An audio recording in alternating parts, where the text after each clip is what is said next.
سافر بدون تردد.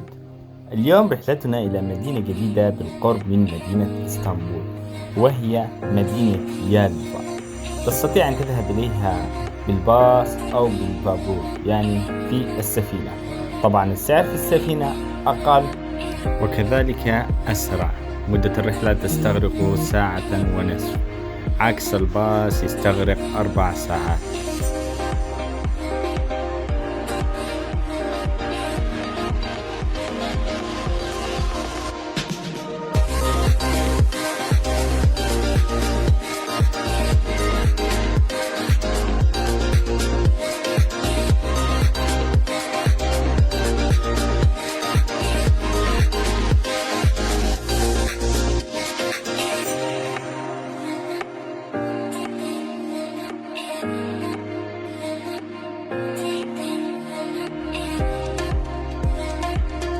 منطقة ترينال تبعد نص ساعة عن يالوفا.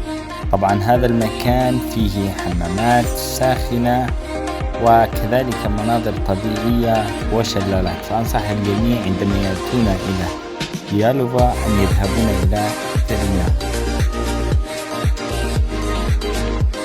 أتمنى أن يكون قد أعجبكم الفيديو، ولا تنسوا الاشتراك بالقناة وتفعيل زر الجرس ليصلكم كل جديد. قناة القشار لحلاوة الأفكار.